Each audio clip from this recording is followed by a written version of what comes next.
Mannar Mathai speaking. അയ്യോ, നിങ്ങൾ ഇതുവരെ പുറപ്പെട്ടില്ലേ? ഇപ്പോഴെങ്കിലും പുറപ്പെട്ടാലേ നിങ്ങൾക്ക് ഇവിടെ കൃത്യസമയത്ത് നാടകം തുടങ്ങാൻ പറ്റുകയുള്ളൂ. ഓ, നാടകം കൃത്യസമയത്ത് തന്നെ തുടങ്ങും. കൃത്യസമയത്ത് തന്നെ ഞങ്ങൾ അവിടെ എത്തുകയും ചെയ്യും. ഇയാൾ ഇപ്പൊ എത്രാമത്തെ പ്രാവശ്യം ഈ വിളിക്കണേ? താൻ ഈ ഫോണുമ്മ കെട്ടി തൂങ്ങിച്ചാവാണ്ട് അതൊരു സ്ഥലത്തെടുത്ത് വെക്ക്. ഇവന്മാരെവിടെ പോയി കിടക്കുക? ബാലകൃഷ്ണ, ഗോപാലകൃഷ്ണ.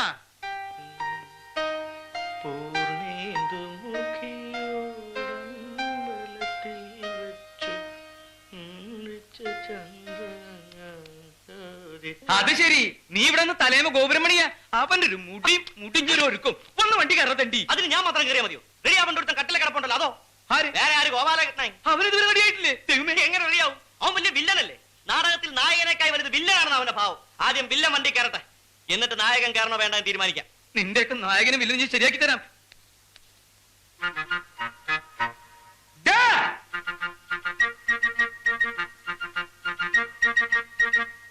മോനെ ഗോപാലകൃഷ്ണ, എന്താ ഇങ്ങനെ കിടക്കണേ? നിനക്ക് വയ്യേ? ഇന്ന് ഉദ്ഘാടന കളിയല്ലേ? എഴുന്നേൽക്കുമ്പോ ആ ക്ഷീണം അങ്ങോട്ട് മാറും. എഴുന്നേറ്റ് വേഗം റെഡി അവിടെ പട്ടി. എന്താന്ന്? ഓ, ഞാൻ അങ്ങോട്ട് എഴുന്നേറ്റ് റെഡി അയച്ചാൽ മാത്രം മതി പുറപ്പെടാൻ. പിന്നെ ബാക്കിയുള്ളവരൊക്കെ വണ്ടി കയറിയല്ലോ, നിനക്ക് മാത്രം എന്തത്ര കനം? ഒരു കനവുമില്ല. വെറുതെ എന്തിനാ അലക്കി തേച്ച ഡ്രസ് എടുത്തിട്ട് ചുളുക്കുന്നത്? വരട്ടെ, അവള് വരട്ടെ, എന്നിട്ട് ഞാൻ ഡ്രസ് ചെയ്യാം. അതാരാ നിന്നെ ഡ്രസ് ചെയ്യിക്കാൻ വരുന്നവള്? എന്നെ ഡ്രസ് ചെയ്യിക്കാൻ വരുന്നവളൊന്നുമല്ല, നിങ്ങളുടെ പുന്നാര നായികയില്ലേ ശകുന്തള, അവള് വരട്ടെ. അവള് വരാണ്ട് വണ്ടി പുറപ്പെടില്ലല്ലോ. അവള് വന്നതിന് ശേഷം ഞാൻ ഡ്രസ്. എന്റെ ദൈവമേ, അവള് ഇതുവരെ വന്നില്ലേ? അപ്പൊ ഞാൻ മലയാളത്തിലല്ലേ പറഞ്ഞത്, എനിക്ക് ഇംഗ്ലീഷിൽ പറയാം. ശകുന്തള, അവർ ഹീറോയിൻ, അമ്മ ഞാൻ കാണിച്ചു തരാം. എടി എടി ശകുന്തളെ, അവിടെ നിൽക്കാൻ. എടി, നിന്നോട് പറഞ്ഞത് അവിടെ നിൽക്കാൻ. അയ്യോ അമ്മ, ഞാൻ പറയുന്നൊന്ന് കേക്ക്. എനിക്ക് പോണം. അവിടെ വണ്ടി പുറപ്പെടാണ്ട് എന്നെയും കാത്ത് നിൽക്കുമായിരിക്കും. നിൽക്കട്ടെ. ഡേ, നീ ഇവരോട് അങ്ങോട്ട് പറഞ്ഞേ, നിനക്ക് സിനിമയിൽ അഭിനയിക്കാൻ സമ്മതമാണെന്ന്. സമ്മതം അല്ലെന്ന് ഞാൻ പറഞ്ഞില്ലേ? ഒരു സമിതിക്കാരെ മുഴുവൻ ചതിച്ചിട്ട് എനിക്ക് സിനിമയിൽ അഭിനയിക്കണ്ട. ഇതിലൊരു ചതിയില്ലേ കുട്ടി? നാടകത്തിൽ നിന്ന് മുങ്ങുന്നതും സിനിമയിൽ പൊങ്ങുന്നതും ഒക്കെ ഇവിടെ സ്ഥിരവാ. ഇന്ന് നാടകത്തിൽ നിന്ന് ആരൊക്കെ സിനിമയിൽ കയറിയിട്ടുണ്ടോ അവരൊക്കെ ഇങ്ങനെ തന്നെ വന്നിട്ടുള്ളവരാ. വെറുതെ വന്ന ഭാഗ്യം തട്ടിക്കളയാതെ കുട്ടി. ഇന്ന് ഇവിടുന്ന് ട്രെയിൻ കയറിയ രാവിലെ മദ്രാസ്, വൈകുന്നേരം കുട്ടിയുടെ മുഖത്ത് ക്യാമറയാ. ഒന്ന് അങ്ങോട്ട് സമ്മതിക്കടി. അവളും അവളുടെ ഒരു പരട്ട നാടകവും.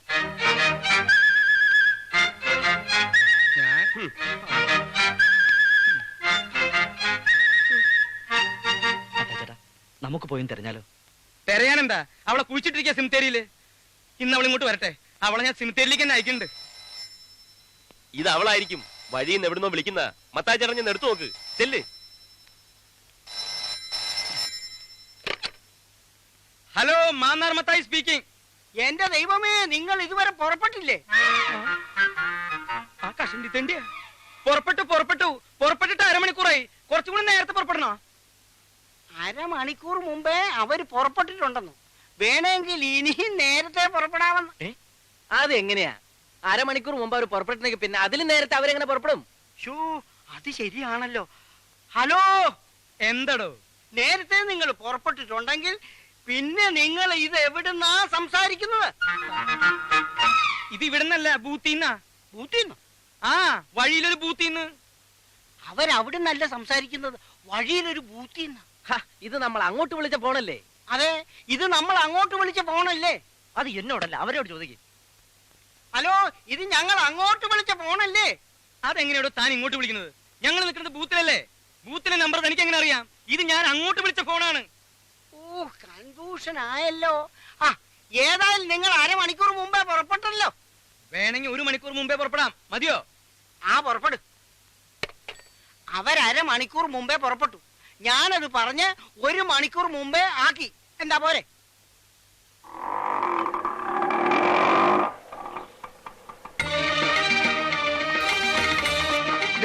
അവളെത്തി, ശകുന്തളെത്തിപ്പോയി. വണ്ടി കയറി. ഇനി സമയം കളയണ്ട. കയറി.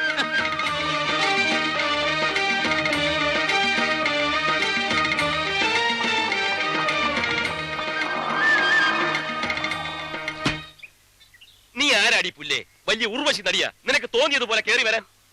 നീ ഏത് കൊമ്പത്തെ നടിയാലും ശരി, അത് ഞങ്ങൾ എടുക്കണ്ട. അട്ടിച്ചിന്റെ കാരണക്കുറ്റി പൊട്ടിച്ചളയുടെ ഗദ്ദേ. അല്ല പിന്നെ നമ്മൾ 10-20 പേര് ഇവിടെ ഒരുങ്ങിക്കെട്ടി കാത്തു നിൽക്കുക. അവൾ അവൾക്ക് തോന്നിയ പോലെ വരിക. അത് ഈ കമ്പനി അടക്കത്തില്ല, മനസ്സിലായി? ഓ, കരയുന്നോ? ഈ കള്ളക്കണ്ണീരൊന്നുമല്ല, ശരിയായിട്ടുള്ള കണ്ണീര് ഞാൻ കാണിച്ചു തരാം. ഞാൻ ഇനി വരുന്നില്ല. വരുന്നില്ലേ?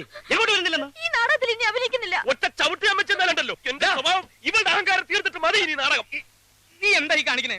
വിടു മത്തായിച്ചേട്ടാ. എടാ മാറിപ്പോവാ. എടീ, രൂപ 1ഉം 2ഉം അല്ല 10,000 നിന്റെ അമ്മ അഡ്വാൻസ് ആയിട്ട് എന്നെ കയ്യിലോട്ട് മേടിച്ചത്. അത് എണ്ണി തന്നത് ഞങ്ങളാണെങ്കിൽ നിന്നെ നിലക്ക് നിർത്താൻ ഞാൻ കറിയാടി പിത്തക്കാടി.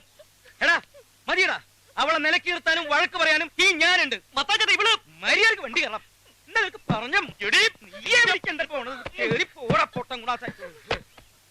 പോട്ടെ, മോള് കരയണ്ട. ഇവന്മാര് രണ്ടും നാടകത്തിൽ പുതിയതല്ലേ, അതിന്റെ ഒരു പരിചയക്കേടാ ഈ ഉശിരും ചൂടും ഒക്കെ. ഈ വൈകി വരലും നാടകം മുടങ്ങലും ഒക്കെ നമ്മൾ എത്ര കണ്ടതാ. അതുകൊണ്ടല്ലേ ഈ മത്തായി ചേട്ടൻ മോളെന്തെങ്കിലും പറഞ്ഞു? മത്തായിച്ച എന്തെങ്കിലും പറഞ്ഞത് എനിക്ക് വിഷമമില്ലായിരുന്നു. ഇത് ഇനി നാടകത്തിൽ അഭിനയിക്കാൻ പോകണ്ടെന്ന് വീട്ടിൽ നിന്ന് എല്ലാരും പറഞ്ഞിട്ടും അവരോടൊക്കെ വഴക്കുണ്ടാക്കി ഞാൻ ഇങ്ങോട്ട് പോകുന്നത്. അതിനുള്ള പ്രതിഫലം എനിക്ക് കിട്ടി. എന്തൊക്കെ അനാവശ്യവന്മാര് പറഞ്ഞത്. എന്താ ആവശ്യം? ആവശ്യത്തിനുള്ളത് പോലും പറഞ്ഞില്ലല്ലോ. എടാ നിന്നോടല്ലേ പറഞ്ഞത് മിണ്ടായിരിക്കാൻ. മോളെ, മോൾ ഇതൊന്നും കേട്ടില്ലെന്ന് വെച്ചാ മതി. ദേ കരയാണ്ട് ഒന്ന് വണ്ടി കയറി. ഇല്ല, ഞാൻ വരുന്നില്ലെന്ന് പറഞ്ഞില്ലേ. അയ്യേ, എന്താ ഇത്? ഇങ്ങനെയാണോ പെണ്ണുങ്ങള്? ദേ നോക്കിയേ, വേണമെങ്കിൽ അവന്മാർക്ക് വേണ്ടി ഞാൻ മാപ്പി ചോദിക്കാം, അല്ലെങ്കിൽ എനിക്ക് വേണ്ടി അവന്മാരെ കൊണ്ട് മാപ്പി ചോദിപ്പിക്കാം. പോരെ? മാപ്പി ചോദിക്കാൻ ഞങ്ങളെ പട്ടി വരും. ഒന്നും മിണ്ടാതിരിക്കണം പട്ടികളെ. ഇനിയും ഇവിടെ കിടന്ന് കുറച്ചാലുണ്ടല്ലോ രണ്ടിനും ഞാൻ ചവിട്ടി പുറത്തിടും. എടീ, എന്താ നീ കയറുണ്ടോ? അതോ നിനക്ക് വീട്ടിൽ പോണോ? എന്റെ സ്വഭാവം എനിക്ക് എന്നെ പിടിക്കാണ്ടിരിക്കുക. കേറി പോടി പിറ്റക്കാടി.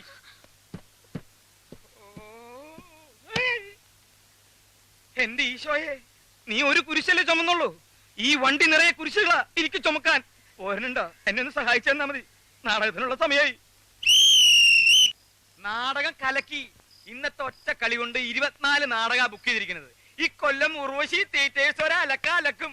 ഈ സന്തോഷം നമുക്ക് ഇന്ന് ആഘോഷിക്കണം. ഇന്നത്തെ മുഴുവൻ ചെലവും ഈ എന്റെ വക. വണ്ടി പോട്രാ, പോറ്റി ഹോട്ടലിൽ ഇഡ്ഡലിയോ ദോശയോ പരിപ്പുഴയോ പഴംപൊരിയോ. ഇന്നത്തെ ദിവസമെങ്കിലും എച്ചിത്തരം കാണിക്കാതിരിക്കും മത്തായിച്ചേട്ടാ. ഡേ, വണ്ടി ഹോട്ടൽ ഇന്റർനാഷണലോട്ട്. ഇന്റർനാഷണലിലേക്ക് കാശ് ഞങ്ങൾ കൊടുത്തോളാം. കാശ് നീ കൊടുക്കേണ്ട, കാശ് എന്റെ കയ്യിലുണ്ട്. ഇന്റർനാഷണൽ. പക്ഷേ ഒരു തീറ്റ മത്സരത്തിനല്ല നമ്മൾ പോണത്. അത് മനസ്സിൽ വെച്ചാ മതി. വണ്ടി ഇന്റർനാഷണലിലേക്ക് പോട്ടെ. വണ്ടി പോകാൻ വരട്ടെ. വണ്ടിയിൽ ഒരാൾ കുറവുണ്ട്. കുറവാ? അതാരാ? എല്ലാവരും കയറിയില്ലോ? ശകുന്തള കേറിയിട്ടില്ല. അയ്യോ, ഈ പെണ്ണെന്താ കയറാഞ്ഞേ? ശകുന്തള കയറിയിട്ടില്ലേ? എടാ, അവൾ അവിടെ എവിടെയെങ്കിലും നിന്ന് കരയായിരിക്കും. നിങ്ങൾ രണ്ടുപേരും നിന്ന് ക്ഷമ പറഞ്ഞ് ഇങ്ങോട്ട് വിളിച്ചോണ്ട് പോവാ. ഇന്ന് അവളില്ലെങ്കിൽ കാണായിരുന്നു. ഇറങ്ങി പാടങ്ങട്, ഇറങ്ങി വരാൻ. അടക്കല്ലേ. ഞങ്ങളുടെ ഒരു നടി അതിന്റെ അകത്ത് വിട്ടുപോയിട്ടുണ്ട്. നടി? ഞങ്ങളുടെ നായിക ശകുന്തള. ശകുന്തളയോ? ആ പെങ്കൊച്ച് നേരത്തെ പോലെ സാറേ. നേരത്തെ പോയോ? എങ്ങോട്ട്? സിനിമയ്ക്കാ? വിടുന്ന വണ്ടി സിനിമ തിയേറ്ററിലേക്ക്. ഈ നേരത്തെ ഏത് സിനിമ? സെക്കൻഡ് ഷോ കഴിഞ്ഞ് തേർഡ് ഷോ ഉണ്ട്. അതും ശരിയാണല്ലോ. പിന്നെ ഏത് സിനിമ കാണാനോ പോയത്? സിനിമ കാണാൻ പോയെന്നല്ല സാറേ പറഞ്ഞത്. പിന്നെ സിനിമയിൽ അഭിനയിക്കാൻ പോയെന്നാ പറഞ്ഞത്. സിനിമയിൽ അഭിനയിക്കാനാ? നിനക്കൊക്കെ തൃപ്തിയായില്ലടാ. പോറ്റി പറ്റില്ല. ഇന്റർനാഷണൽ നിന്നൊക്കെ ശരിയാക്കി തരാടാ ഞാൻ. മത്താച്ചേട്ടാ, മത്തായിച്ചേട്ടന്റെ ദേഷ്യം കണ്ടാ തോന്നൂല. ഞങ്ങളാണ് അവളെ സിനിമയിലോട്ട് വിളിച്ചോണ്ട് പോയത്. ഞങ്ങൾ ചീത്ത പറഞ്ഞിട്ടൊന്നുമല്ല അവള് പോയത്. ചീത്ത പറഞ്ഞില്ലെങ്കിൽ അവള് പോകും. പോകാൻ ഒരുങ്ങി തന്നെ വന്നത്. എങ്കിൽ നാറിപ്പോയനെ. ഇതിപ്പോ നല്ല ചീത്ത പറഞ്ഞിട്ടാണല്ലോ അവളെ പറഞ്ഞു വിട്ടതെന്ന് ഓർത്ത് മത്തായിച്ചേട്ടൻ സമാധാനപ്പെടാടാ. സിനിമ വേണ്ട, നാടകം മതി എന്ന് പറഞ്ഞ് വീട്ടുകാരുമായിട്ട് വഴക്കുണ്ടാക്കി വന്ന പെണ്ണിനെ എടവും വലവും നിന്ന് തെറി പറഞ്ഞ് ഓടിച്ചിട്ട് ഞാനിപ്പോ സമാധാനപ്പെടണല്ലേ? എടാ, ഒരു പെണ്ണിന്റെ മുഖത്ത് നോക്കി പറയാൻ കൊള്ളാവുന്ന ചീത്തയാണടാ നിങ്ങളൊക്കെ പറഞ്ഞത് പട്ടികളെ. അല്ല, അതിപ്പോ ഞാൻ അതിപ്പോ ഇല്ല. അവളെ നീ ഇത്രയും ചീത്ത വിളിക്കേണ്ട യാതൊരു കാര്യമില്ല. ഞാനും ചീത്ത വിളിച്ചു. ഒന്നും വിളിച്ചില്ലേ? നീ അവളെ ഗദ്ദെന്ന് വിളിച്ചില്ലേ? പിത്തക്കാടിന്ന് വിളിച്ചില്ലേ? അത് ഞാൻ മാത്രമല്ല, മത്തായിച്ചേട്ടനെ വിളിച്ചില്ലേ? ഞാൻ വിളിച്ചു. എനിക്ക് അധികാരമുള്ളൂ. ഞാൻ വിളിച്ചു. കാരണവന്മാർക്ക് അടുപ്പിലും തുറന്ന് ഒരു പഴം ചൊല്ലുണ്ട്. അത് ആദ്യം മനസ്സിലാക്കും. മത്തായിച്ചേട്ടൻ അടുപ്പിൽ അലമാരിൽ എവിടാന്ന് വെച്ചാൽ തട്ടിക്കോ. അതേപോലെയാണോ നീ സ്റ്റേജ് വെച്ച് അവിടെ കറണ്ട് കുട്ടിക്കല്ലേ നീ അടിച്ചത്? അതൊക്കെ എന്റെ ആക്ടിംഗ് അല്ലേ? ആക്ടിങ്. അവക്ക് ടൈമിംഗ് ഇല്ലാത്ത എന്റെ കുഴപ്പമാണോ? നമ്മൾ അടിക്കുമ്പോ ഇങ്ങനെ നിൽക്കണം. നമ്മൾ അടിക്കുമ്പോ മുഖം കൊണ്ടുവന്ന അടിയുള്ളൂ. അപ്പൊ നീ മനഃപൂർവ്വം അടിച്ചല്ല. നിനക്ക് മനഃപൂർവ്വം തോന്നി. അതാണ് ആക്ടിംഗ്. നിനക്കില്ലാത്തത്. ചുമ്മാ അല്ലടാ. ഫസ്റ്റ് ഡേ 24 നാടകം ബുക്ക് ചെയ്തു. പിന്നെ കൂടെ അഭിനയിക്കുന്നവർ അണപ്പല്ലടിച്ചിളക്കിട്ടല്ലേ നാടകം ബുക്ക് ചെയ്യിക്കുന്നത്. വാഷ് പീസിന് അവളെ കട്ട ചോര തുപ്പിയത്. കട്ട ചോര. നന്നായി പോയി. നിന്റെ വൈഫൊന്നും അല്ലല്ലോ, പെങ്ങളൊന്നും അല്ലല്ലോ ഇത്ര ദണ്ണം വരാൻ. എനിക്കൊരു ദണ്ണമില്ല. അടുത്ത നാടകത്തിന് വേറെ നായിക ഉണ്ടായിക്കോണം. ഉണ്ടാക്കൂടാ. അവൾ ഈ ഭൂമിയിലെ അവസാനത്തെ നരിയൊന്നുമില്ലല്ലോ വേറെ ഒന്നും ഉണ്ടാകാതിരിക്കാൻ. മത്തായിച്ചേട്ടാ, അവൾക്ക് വരെ 1000 എണ്ണത്തിന് ഞാൻ കൊണ്ടുവരും. 1000 എണ്ണത്തിന്. 1000 എണ്ണത്തിനെ കൊണ്ടുവന്നിട്ട് നിന്റെ അപ്പൻ ചെലവിന് കൊടുക്കടാ. എടാ, ഒരെണ്ണത്തിന് കൊണ്ടുപോടാ. ഒരെണ്ണത്തിന് അവളെ പോലെ അഭിനയിക്കാൻ കഴിയുന്ന ഒരെണ്ണത്തിന് കൊണ്ടുപോവാ. ശരി, ഞാൻ ഈ വെല്ലുവിളി ഏറ്റെടുക്കുന്നു. ഇനി ഒരു നായികയെ കണ്ടെത്തിയിട്ടല്ലാതെ ഈ ഗോപാലകൃഷ്ണൻ വിശ്രമമില്ല. അപ്പൊ ഈ ജന്മത്തവൻ വിശ്രമിക്കത്തൂല്ല.